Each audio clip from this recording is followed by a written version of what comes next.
Desde el corazón de las Escrituras emerge una historia que desafía la lógica y sacude la fe.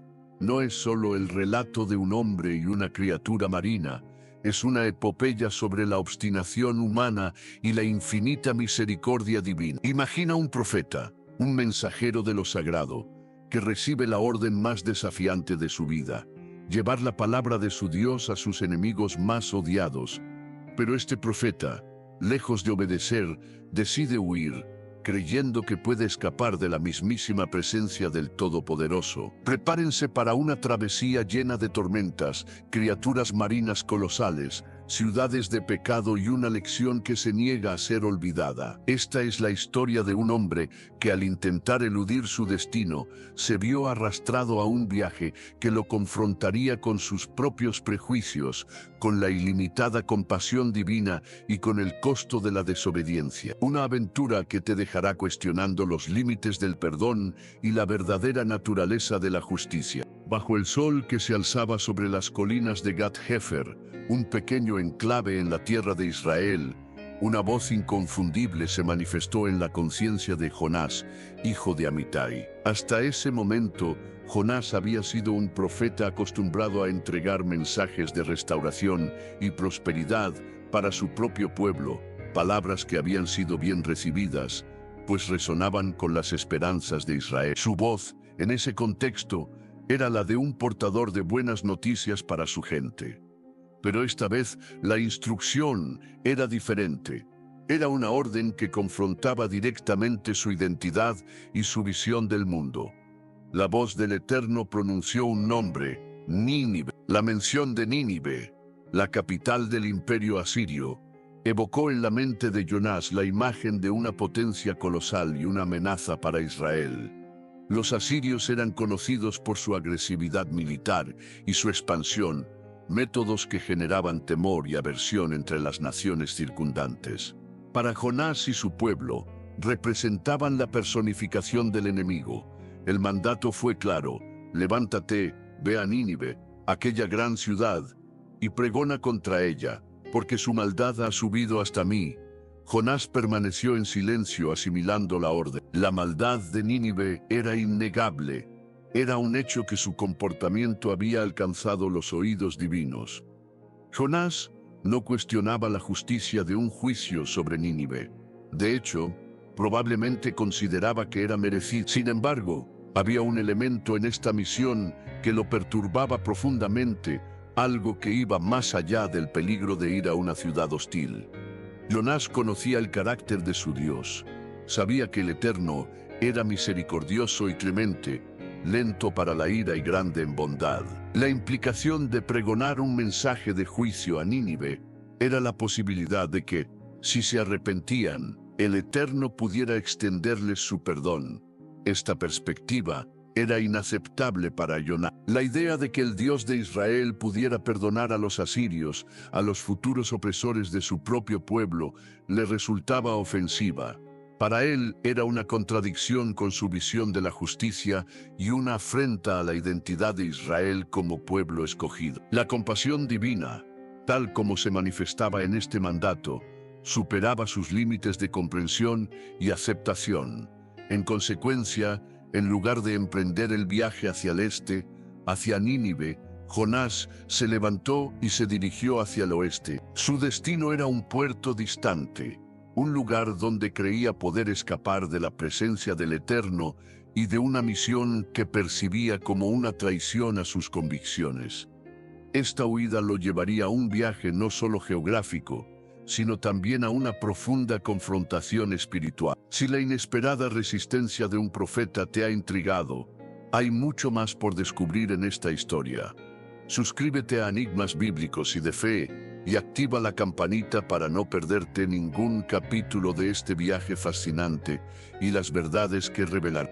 Con la incómoda voz del Eterno resonando aún en lo más profundo de su ser, Jonás se puso en movimiento, no hacia el este, hacia el polvo y la iniquidad de Nínive, sino hacia el oeste, con la esperanza de que la inmensidad del mar Mediterráneo engullera no solo su cuerpo, sino también la misión que tan vehementemente rechazaba, su destino. Tars, este nombre, sinónimo de los confines del mundo conocido, una ciudad portuaria lejana. Más allá de los pilares de Hércules, prometía la distancia más grande posible de la presencia divina que él intentaba eludir. Era el último refugio en la mente de un hombre que se atrevía a huir de su creador. El viaje hasta el puerto de Jope fue un borrón de caminos y desierto, cada paso alejándolo más de la tierra de Israel y, según su errónea convicción, de la vista del Todopoderoso. Al llegar a Jope, un bullicioso centro marítimo, el aire salado y el constante ir y venir de barcos de carga y marineros de todas las naciones ofrecían una falsa sensación de libertad.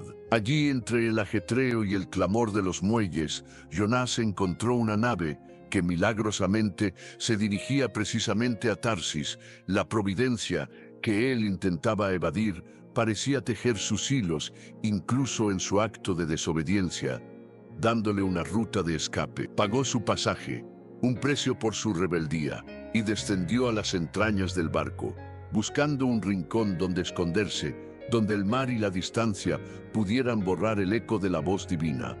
El navío zarpó, cortando las olas azules del Mediterráneo. Al principio el viaje fue tranquilo, la brisa marina acariciando las velas y el sol brillando en el horizonte. Jonás, refugiado en la parte más profunda de la embarcación, se entregó a un sueño pesado, quizás un intento de escapar incluso en la inconsciencia de la persecución divina. El ronroneo del barco al surcar las aguas y el balanceo monótono de las olas eran el arrullo perfecto para su huida. Creyó que había ganado, que había puesto una distancia insalvable entre la orden que aborrecía y su propia conciencia.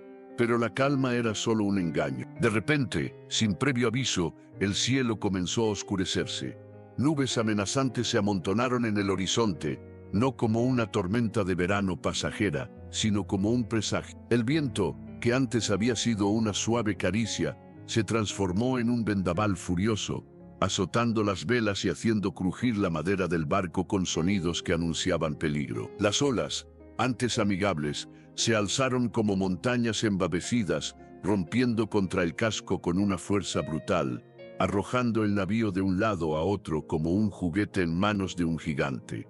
La tempestad no era una tormenta ordinaria, era una furia desatada, un poder que venía de lo alto. El mar, normalmente un sendero para el comercio, se había convertido en un campo de batalla de fuerzas elementales, y el barco, una diminuta astilla en medio de la vorágine. Los marineros, hombres curtidos por innumerables viajes y acostumbrados a los caprichos del mar, se vieron sobrepasados. Sus rostros reflejaban un pánico creciente. Este no era un simple temporal, era una manifestación sobrenatural, una furia que parecía tener un propósito. Con desesperación, comenzaron a arrojar al mar la carga del barco, bienes y provisiones, todo lo que pudiera aligerar la embarcación en un intento fútil por evitar el naufragio inminente. Mientras tanto, cada uno clamaba a su Dios, sus voces ahogadas por el estruendo del viento y las olas. El capitán, un hombre de mar experimentado que había visto muchas tormentas, se dio cuenta de la futilidad de sus esfuerzos. La situación era crítica. La nave estaba a punto de romperse. En medio de este caos ensordecedor, el capitán, con la furia y la desesperación en sus ojos, descendió a las profundidades de la nave. Encontró a Jonás profundamente dormido, ajeno al cataclismo que se desataba sobre ello. El contraste era grotesco, la tormenta a punto de engullirlos, y el profeta roncando en la cubierta inferior. «¿Qué tienes, dormilón?», gritó el capitán. Su voz apenas ahubila sobre el clamor de la tormenta. «Levántate y clama a tu Dios. Quizá Él tendrá compasión de nosotros y no pereceremos». Pero Jonás sabía que su Dios no era uno de esos dioses paganos a los que se les podía clamar con ritos superficiales. Su Dios era el Señor del cielo y la tierra, y esta tormenta no era un capricho de la naturaleza, sino una respuesta directa a su propia desobediencia. El mar no se había enfurecido sin razón. Era una extensión de la voluntad divina que lo estaba persiguiendo. La fuga a Tarsis se había convertido en una trampa, implacable, y la voz que intentó silenciar en su conciencia ahora rugía en el vendaval. exigiendo su atención. El profeta estaba atrapado, no por la tormenta, sino por el mismo Dios de quien intentaba escapar. La furia del mar no cedía. Cada embate de las olas parecía una mano gigante, intentando desmembrar el barco. Los marineros, experimentados y rudos, habían agotado todos sus conocimientos y rituales. Sus gritos a sus propias deidades se perdían en el rugido del viento. La desesperación había alcanzado un punto crítico. Comprendían que esta no era una tormenta natural, había algo más. En su superstición y su profunda conexión con las fuerzas de la naturaleza, supieron que un poder superior estaba en juego, y que la calamidad era una consecuencia directa de un pecado o una ofensa cometida por alguien a bordo. Con una decisión desesperada, se miraron unos a otros. La única manera de aplacar a los dioses en una situación así era descubrir al culpable. Así que, con solemnidad y temor, los marineros propusieron echar suertes. Era una práctica común en la antigüedad, un método para que la voluntad divina, o lo que ellos percibían como tal, señalara al responsable de la desgracia. Uno a uno, los nombres de la tripulación y los pasajeros fueron pronunciados, el destino pendiendo en el aire con cada tirada. La tensión en la cubierta era palpable, el silencio solo roto por el crujir de la madera y el estruendo del agua. Y la suerte cayó sobre Jonás. El nombre de Jonás resonó en el caos de la tormenta como una sentencia. Los marineros, sus ojos fijos en el profeta, ahora desvelado en su sueño, lo interrogaron con una mezcla de miedo y una furia contenida. Dinos ahora por causa de quién nos ha sobrevenido esta calamidad. ¿Qué oficio tienes y de dónde vienes? ¿Cuál es tu tierra y de qué pueblo eres? Jonás, que ya había sido confrontado por el capitán, sabía que el momento de la verdad había llegado. La huida había terminado. Los elementos mismos habían conspirado para exponer su rebelión. Con una voz que quizás resonaba con resignación o con el peso abrumador de la culpa, confesó su identidad y su crimen. «Soy hebreo», comenzó, una declaración de su origen. «Y temo al Eterno, el Dios de los cielos, que hizo el mar y la tierra seca». Esta afirmación, lejos de tranquilizarlos, los llenó de un temor aún mayor. Comprendieron el inmenso poder del Dios de Jonás, un Dios que no era una deidad local, sino el creador de los cielos y la tierra. Y con esta revelación llegó la pregunta más terrible: ¿por qué has hecho esto?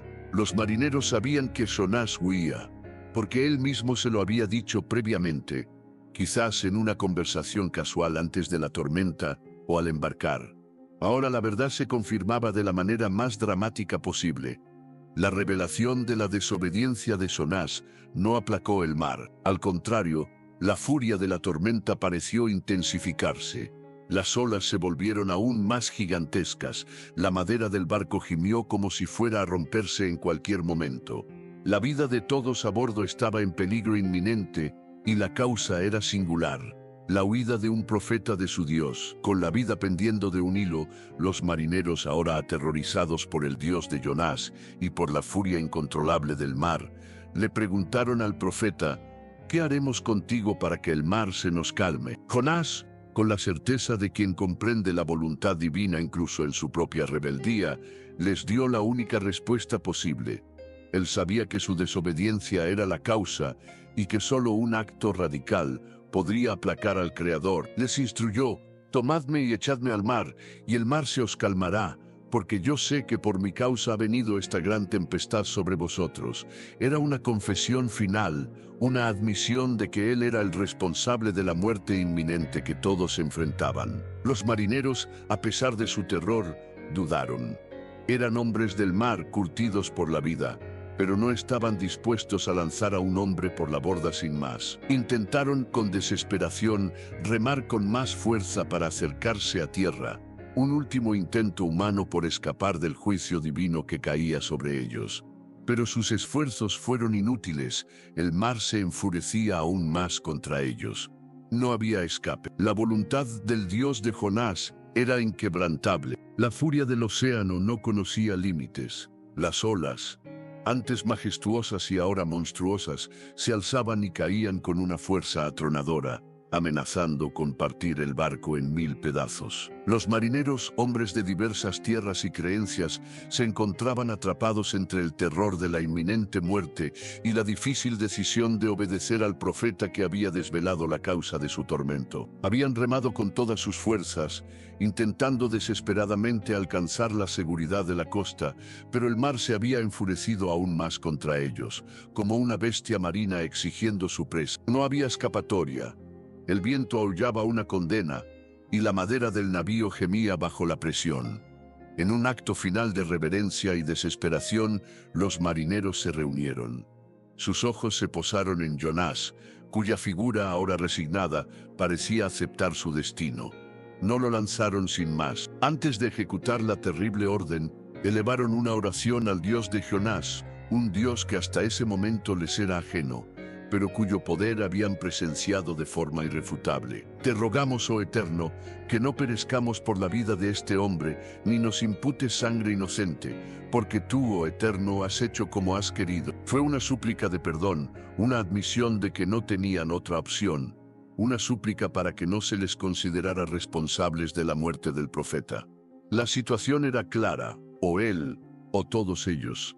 Con los corazones encogidos por el miedo y la terrible necesidad, tomaron a Jonás. El viento les azotaba los rostros, la sal les cegaba los ojos y el bramido del mar ensordecía sus súplicas.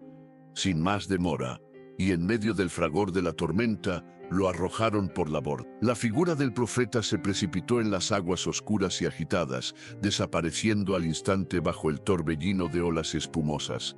Fue un sacrificio forzado, una ofrenda desesperada al Dios iracundo del hebreo. Y entonces, en un instante que desafió toda lógica, el caos se desvaneció. Tan pronto como el cuerpo de Jonás se sumergió en las profundidades, el mar detuvo su furia. Las olas, que antes se alzaban como montañas, se calmaron. El viento, que había aullado como un demonio, se aquietó. La tempestad que amenazaba con destruir todo a su paso se disipó. Fue un silencio sobrecogedor, una calma antinatural que descendió sobre la embarcación y el vasto océano. Un testimonio innegable del poder de un Dios que controlaba las fuerzas de la naturaleza con una sola orden. Los marineros, testigos de este milagro instantáneo, quedaron petrificados por el asombro y un miedo aún más profundo que el que les había provocado la tormenta.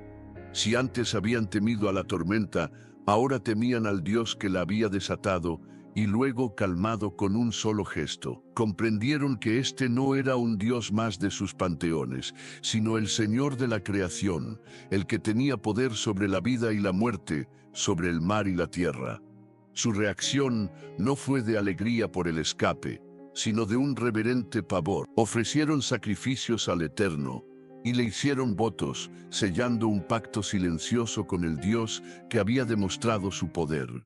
La fe en sus propias deidades se desvaneció ante la abrumadora manifestación del Dios de Jonás. Mientras tanto, bajo las ahora serenas olas, un destino aún más asombroso aguardaba al desobediente profeta.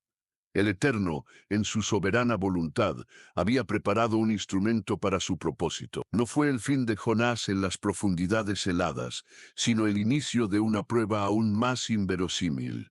Una gran criatura marina, cuya especie y tamaño exacto se perdían en la leyenda, se acercó a la figura que se hundía. No lo destrozó ni lo devoró. En cambio, con una precisión sobrenatural, lo engulló entero.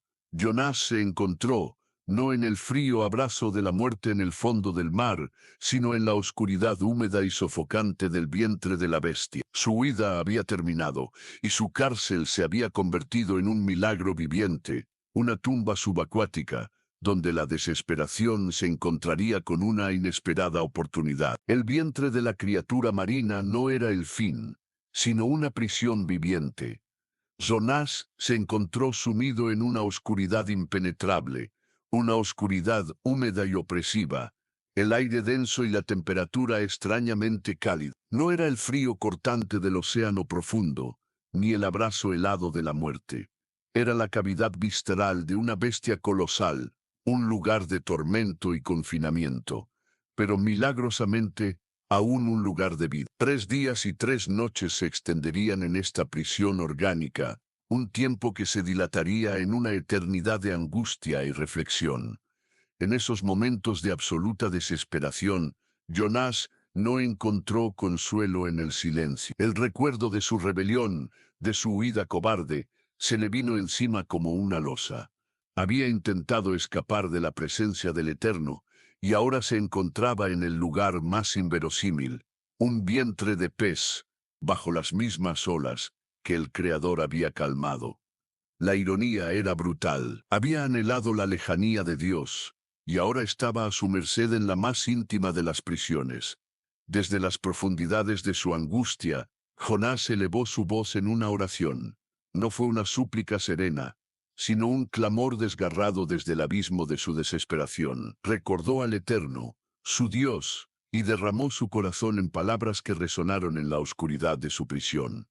Con cada palabra, Jonás no solo suplicaba, se confrontaba a sí mismo y a la majestad divina. Se vio a sí mismo en el fondo del abismo, rodeado por las aguas que lo cubrían hasta el alma. Las olas y las turbulentas corrientes habían pasado sobre él, y las algas se habían enredado en su cabeza. Imaginó las bases de las montañas, el lugar donde se hunden las raíces de la tierra, como su lecho de muerte.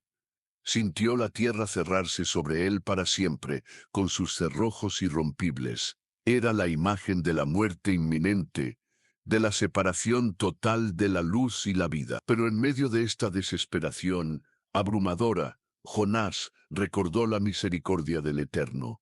Clamó desde lo más bajo, y la voz divina escuchó su ruego. Reconoció que a pesar de sus pecados y su desobediencia, el Eterno no lo había abandonado por completo. Recordó la promesa de que la salvación venía del Eterno, y que aquellos que se aferraban a vanidades ilusorias abandonaban su propia misericordia. Él, Jonás, había sido uno de ellos, persiguiendo su propia idea de justicia y huyendo de la misericordia divina. La oración de Jonás no fue solo un lamento, fue un acto de arrepentimiento profundo. Prometió cumplir lo que había votado, ofrecer sacrificios de acción de gracias. En ese vientre oscuro, Jonás experimentó una metamorfosis. Ya no era el profeta altivo y rebelde, que despreciaba la misericordia divina para los gentiles. Era un hombre que había sido humillado hasta lo más bajo, confrontado con su propia mortalidad y la omnipotencia del Creador. Comprendió que no podía escapar de la voluntad divina, y que la única vía era la sumisión y la obediencia. La prisión del vientre de la bestia se había convertido en un santuario improvisado, un lugar de transformación donde la desesperación dio paso a la fe y la sumisión. Y el Eterno, que había preparado la tormenta y el pez, escuchó la oración de su profeta. La vida de Jonás, que parecía condenada en el vientre de la bestia, sería preservada por un propósito mayor. El tiempo en esa oscuridad no fue el fin, sino una purificación, una preparación para la misión que aún le esperaba. La oscuridad del vientre de la criatura marina había sido una tumba, pero también un altar, un lugar de profunda humillación y una sorprendente redención. Después de 3 días y 3 noches que se sintieron como una eternidad, el Eterno habló a la bestia. No fue una súplica, sino una orden directa a la naturaleza que él mismo había creado y que obedecía a su voz sin cuestionar. La gran criatura, que había servido como prisión y medio de transporte divino, respondió al instante, con un movimiento poderoso y una contracción visceral. El pez arrojó a Jonás sobre tierra seca. La expulsión fue violenta, repentina. Jonás, empapado, cubierto de los jugos del vientre y de algas, fue depositado en la orilla, probablemente desorientado y agotado, pero vivo. El aire fresco y la luz del sol, que no había visto en días, debieron sentirse como una revelación, un contraste brutal con la sofocante oscuridad de su prisión. Había sido tragado por el mar, y ahora el mar mismo, por orden divina, lo había vomitado de vuelta a la vida y a la misión que había intentado eludir. No hubo tiempo para la reflexión prolongada ni para el descanso. La lección del abismo había sido aprendida de la manera más dura posible. El mismo Dios que lo había perseguido hasta los confines del mar, que había levantado una tormenta y preparado una criatura para su corrección, no lo había abandonado. La misericordia del Eterno se había manifestado en su castigo, en la provisión de un medio de supervivencia incluso en el vientre de la muerte. La experiencia había sido una demostración ineludible de la soberanía total de Dios sobre la creación y sobre la vida de un hombre que se creía capaz de escapar. Y entonces, por segunda vez, la voz del Eterno llegó a Jonás. Esta vez, el tono no era de sorpresa ni de reproche, sino de una reafirmación inquebrantable de su voluntad. El mensaje era idéntico al primero, sin cambios, sin concesiones. Levántate y ve a Nínive, aquella gran ciudad, y pregona en ella el mensaje que yo te di. La prueba en el mar, la oscuridad del vientre de la bestia, la humillación y la liberación milagrosa habían quebrantado la voluntad rebelde de Jonás. La arrogancia y el prejuicio que lo habían impulsado a huir se habían desvanecido en la desesperación del abismo. Esta vez, no hubo vacilación, no hubo debate interno ni intento de huida. La sumisión era total y el reconocimiento de la omnipotencia divina, absoluto. Jonás se levantó, no para ir en dirección opuesta, sino para dirigirse a Nínive. El viaje hasta la gran ciudad de Asiria era largo. Un camino de polvo bajo el sol implacable, pero esta vez cada paso era un acto de obediencia. El recuerdo del vientre de la ballena y el milagro de su liberación debían ser una sombra constante, un recordatorio de que no se podía huir de la presencia de Dios. El profeta que había desafiado a su Creador ahora se presentaba como un instrumento humilde, dispuesto a cumplir la misión que una vez aborreció. Su destino ya no era su propio orgullo, sino la voluntad divina, sin importar las consecuencias personales o las implicaciones teológicas que tanto le perturbaban. El camino hacia Nínive era, para Jonás, un camino hacia el cumplimiento de un destino que había intentado evitar con todas sus fuerzas. El viaje hacia Nínive fue largo, un camino de polvo y reflexión para Jonás. A cada paso la imagen de la gran ciudad, el bastión del imperio asirio, se hacía más nítida en su mente. Esta no era una aldea, ni siquiera una capital de un reino menor. Nínive era una metrópolis de proporciones asombrosas, una ciudad sumamente grande que se extendía a lo largo de un viaje de 3 días. Sus muros eran imponentes, sus calles bulliciosas, su población vasta y su reputación temible. Para un profeta israelita, entrar en Nínive era caminar directamente a la boca del lobo, un acto de inmensa valentía o de absoluta obediencia. Al cruzar sus puertas, Jonás se encontró inmerso en un torbellino de vida y sobre todo de maldad. La ciudad estaba saturada de injusticia, violencia y paganismo. Los altares a dioses extraños se alzaban en cada esquina, los ídolos eran adorados con fanatismo, y la opresión, tanto interna como hacia las naciones subyugadas, era la norma. El profeta, que había huido de la misión por su repulsión hacia la iniquidad de Nínive y la posibilidad de su perdón, ahora caminaba en medio de ella, sintiendo el peso de su pecaminosidad con cada paso. Con el peso de la orden divina y la memoria del vientre de la bestia aún fresca, Jonás comenzó a predicar. No hubo dilación. No hubo sermones elaborados ni amenazas veladas. El mensaje que el Eterno le había puesto en la boca era tan corto como una sentencia de muerte, tan directo como un rayo. De aquí a 40 días, Nínive será destruida. Este no era un mensaje de esperanza ni de arrepentimiento explícito. Era una proclamación de juicio ineludible, una advertencia cruda y sin adornos. Jonás no añadió palabras de misericordia, ni sermones sobre el camino hacia la salvación. Su misión era simple, anunciar la inminente destrucción. Era un mensaje que, a pesar de su brevedad, llevaba el peso de la autoridad divina y el eco de la soberanía del Creador.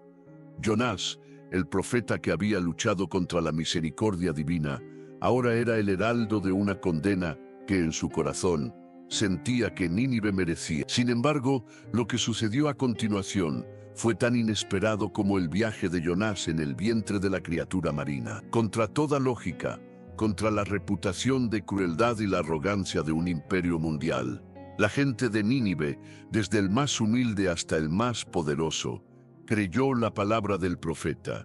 No lo hicieron por la elocuencia de Jonás, ni por la sofisticación de su teología. Lo hicieron por la simple y cruda verdad de su mensaje, que debió resonar con una conciencia colectiva de su propia iniquidad. La respuesta de Nínive fue inmediata y radical.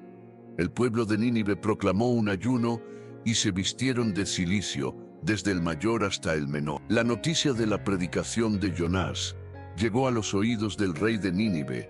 Al igual que su pueblo, el rey se conmovió profundamente. Se levantó de su trono, se quitó su vestidura real, se cubrió de cilicio y se sentó sobre ceniza. Luego emitió un decreto que se extendió por toda la ciudad, por orden suya y de sus grandes, que ni hombre ni animal, ni buey ni oveja prueben cosa alguna.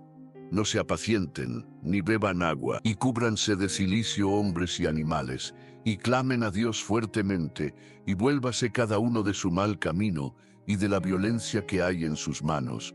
¿Quién sabe si se volverá, y se arrepentirá Dios, y se apartará del ardor de su ira, y no pereceremos? Esta fue una muestra asombrosa de arrepentimiento genuino. No fue un acto superficial, sino una humillación total que incluyó incluso a los animales, un reconocimiento de la magnitud de su pecado y una desesperada súplica por la misericordia divina. La ciudad que Jonás aborrecía, la potencia que él creía merecedora del juicio, se humillaba ante el Dios de Israel. El mensaje conciso de Jonás, que carecía de palabras de esperanza, había provocado una respuesta de fe sin precedentes, revelando que la gracia de Dios no conocía fronteras de nación o reputación. El alarido de arrepentimiento de Nínive resonó en los cielos.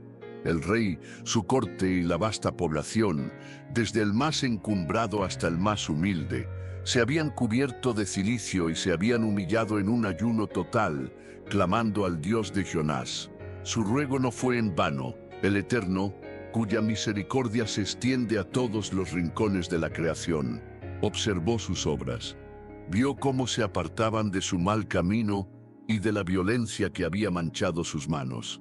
Y el corazón divino, en un acto que a Jonás le resultaba incomprensible, se conmovió. El juicio que había sido proclamado no cayó. La destrucción de Nínive, que Jonás había anunciado con tanta certeza, fue suspendida. El Eterno se arrepintió del mal que había dicho que les haría, y no lo hizo. La ciudad de los opresores, el bastión de la crueldad, fue perdonada por la gracia divina. Pero esta demostración sublime de misericordia, en lugar de llenar el corazón de Jonás de alegría y asombro, provocó en él una furia desmedida. El profeta que había sido tragado por el mar y vomitado a la vida, que había caminado con obediencia a la gran ciudad del enemigo, ahora se encontraba hirviendo de ira, no lo podía soportar. La compasión divina, que había salvado a Nínive, era una afrenta directa a su propio sentido de justicia y a sus arraigados prejuicios. Jonás, con el rostro contraído por la indignación, se dirigió al Eterno en una oración que no era de alabanza, sino de amarga queja. «Oh Eterno, ¿no es esto lo que yo decía estando aún en mi tierra? Por eso huí a Tarsis, porque sabía que tú eres Dios clemente y piadoso, tardo en enojarte y grande en misericordia, y que te arrepientes del mal». Sus palabras revelaban la raíz de su rebelión. No había huido del juicio de Nínive, sino de la misericordia de Dios hacia Nínive. Prefería que la ciudad fuera destruida a que su Dios demostrara una compasión tan universal. Con el peso de su frustración, Jonás incluso suplicó por su propia muerte. «Ahora pues, oh Eterno, te ruego que me quites la vida, porque mejor me es la muerte que la vida». Prefería el fin a presenciar una realidad teológica que desafiaba su visión limitada del pacto y la justicia. Para él, el perdón de Nínive era una afrenta personal, una traición a los sufrimientos de su propio pueblo a manos de los asirios. El Eterno, con una paciencia infinita, Le respondió con una simple pregunta que cortaba el aire como una espada. ¿Haces tú bien en enojarte tanto? La pregunta no era una reprimenda, sino una invitación a la reflexión, una oportunidad para que Jonás examinara la raíz de su propia ira y la contradicción en su corazón. Jonás, sin esperar una respuesta ni una revelación adicional, salió de la ciudad. Con el sol del desierto cayendo sobre él, construyó una enramada, una pequeña choza improvisada, y se sentó bajo su sombra, esperando. Deseaba ver qué pasaría con Nínive, quizás albergando la secreta y pecaminosa esperanza de que el juicio divino aún pudiera caer sobre ella. Anhelaba presenciar su destrucción, a pesar de que la misericordia de Dios ya se había manifestado. El profeta estaba más preocupado por su propia reputación como oráculo de juicio y por la justificación de su odio, por la salvación de cientos de miles de almas. Su corazón, aunque salvo del vientre del pez, aún necesitaba una profunda transformación. Sentado bajo la enramada improvisada, Jonás esperaba, su corazón aún endurecido por la frustración y la indignación. Anhelaba ver el juicio de Nínive, un espectáculo de retribución divina que, según su limitada comprensión, vindicaría su propia visión de la justicia y su orgullo. La sombría protección de su choza apenas lo cubría del sol implacable del desierto. Fue entonces cuando el Eterno, con una paciencia infinita y una pedagogía sutil, le ofreció una lección viva. Por la noche el Creador hizo que creciera rápidamente una planta de ricino sobre la cabeza de Jonás. La planta, con sus hojas grandes y frondosas, se elevó milagrosamente en una sola noche, ofreciéndole una sombra fresca y bienvenida que protegía a Jonás del abrasador sol del día siguiente. El profeta se alegró inmensamente por esta planta, un alivio inesperado en su amargo campamento. El ricino, que no había crecido por su esfuerzo, ni por su cultivo, era una provisión divina que le ofrecía un consuelo tangible. Pero la lección apenas comenzaba. A la mañana siguiente, al rayar el alba, el Eterno preparó un gusano. Este pequeño ser, siguiendo el plan divino, picó la planta de ricino, y ésta se secó rápidamente. Las hojas se marchitaron, se encogieron, y la sombra que había aliviado a Jonás desapareció tan rápido como había surgido. Y con el sol, ya en lo alto, el Eterno también preparó un viento solano caluroso, un viento abrasador y seco que azotaba el desierto. El sol hirió la cabeza de Jonás con su calor implacable, y el profeta, sin la protección del ricino, se sintió desfallecer. La incomodidad y el dolor físico se sumaron a su frustración emocional. Desesperado y abrumado por el calor y la repentina pérdida de su sombra, Jonás volvió a clamar al Eterno, repitiendo su lamento anterior. «Mejor me es la muerte que la vida», dijo, sumido en su profunda miseria y autocompasión. Su ira no se había disipado. Ahora estaba enfocada en la pérdida de una simple planta, un consuelo temporal. El Eterno, con una calma asombrosa y una lógica irrefutable, confrontó a Jonás por última vez. «¿Haces tú bien en enojarte tanto por el ricino?», preguntó la voz divina. Y Jonás, ciego a la implicación de la pregunta, respondió con arrogancia: «Sí, hago bien en enojarme hasta la muerte». Su ego herido y su visión limitada le impedían ver la parábola que se desplegaba ante sus ojos. Entonces, el Eterno desveló la lección final, la verdad incómoda que Jonás se negaba a aceptar. «Tuviste compasión del ricino, el cual no trabajaste ni hiciste crecer, que en una noche nació y en una noche pereció. ¿Y no he de tener yo compasión de Nínive, aquella gran ciudad donde hay más de 120,000 personas que no saben discernir entre su mano derecha y su mano izquierda, y muchos animales?» La pregunta final del Eterno resonó en el desierto, dejando a Jonás en silencio. La paradoja era brutal y clara. Jonás se había enojado por la pérdida de una planta que el Eterno había provisto sin su esfuerzo.